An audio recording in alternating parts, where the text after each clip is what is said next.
So we all know Apex is not at its peak popularity right now, which I touched on in my last video. However, at one point it was the top game with the game's numbers booming. So today I'm going to go over where it's at and how Apex can return to its former glory.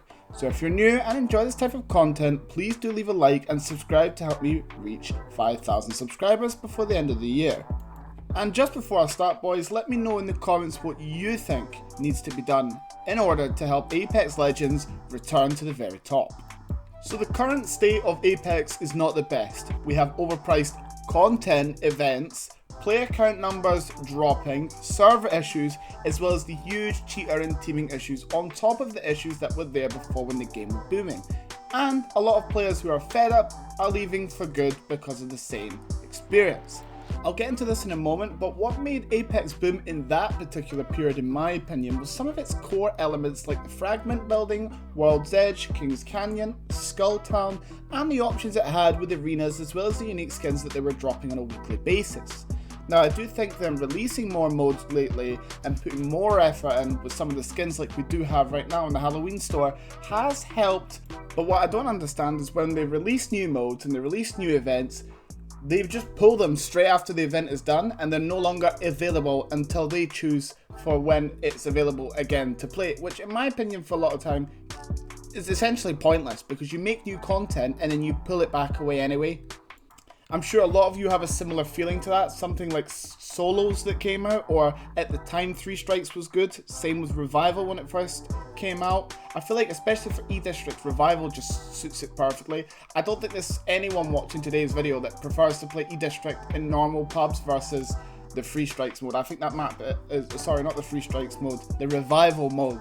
I don't think there's anyone watching today's video that thinks that that map is playable on anything but Revival.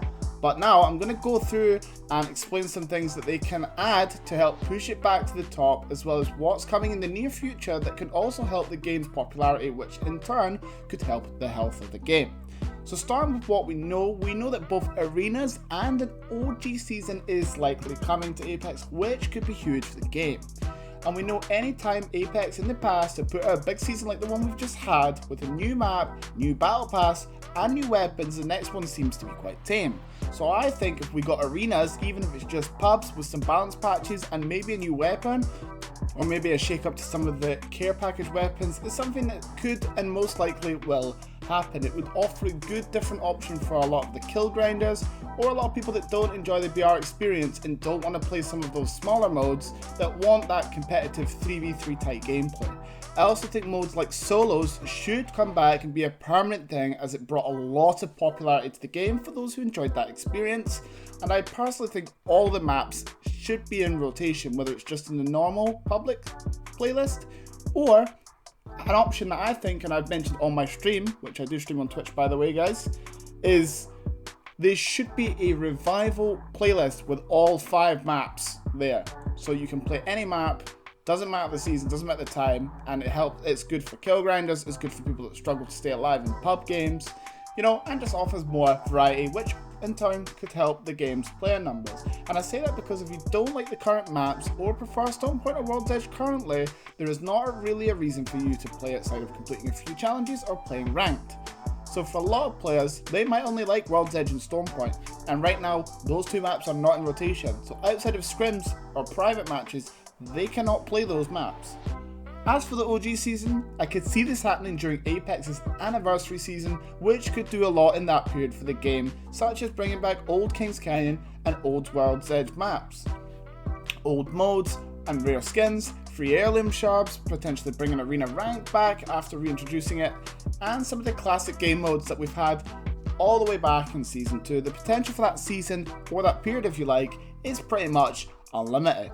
If they can combo some of these ideas, put together or improve the servers and keep trying their best to crack down on the cheaters, it could push the game back into an extremely positive direction. But let me know what you guys think. Do you think we should get the old maps or the introduction of arenas again? Would you like more things to do, such as in-game cash cups like what Fortnite has? Or do you enjoy the experience and you're just looking for that little bit more to do in the game with something like solos, or a consistent map rotation where you can play all the maps to get a little bit of a different experience every day? Let me know and get chatting in the comments below or through my link below, which you can use to join a Discord community over on there. If you enjoy the gameplay that's on screen, I do stream all of my gameplay live on Twitch and I'm trying to build up our community there. So if you want to speak directly to me and get your ideas across, feel free and welcome to join no matter your region. I stream at all sorts of different time zones. Just obviously when I stream, it's going to be easier to get notified through Discord. So thanks for watching, guys. Remember to like and subscribe and catch me on live, like I said, over on Twitch. I would love to see more of you on there. Anyways, thanks again, and I'll catch you on the next one. Goodbye.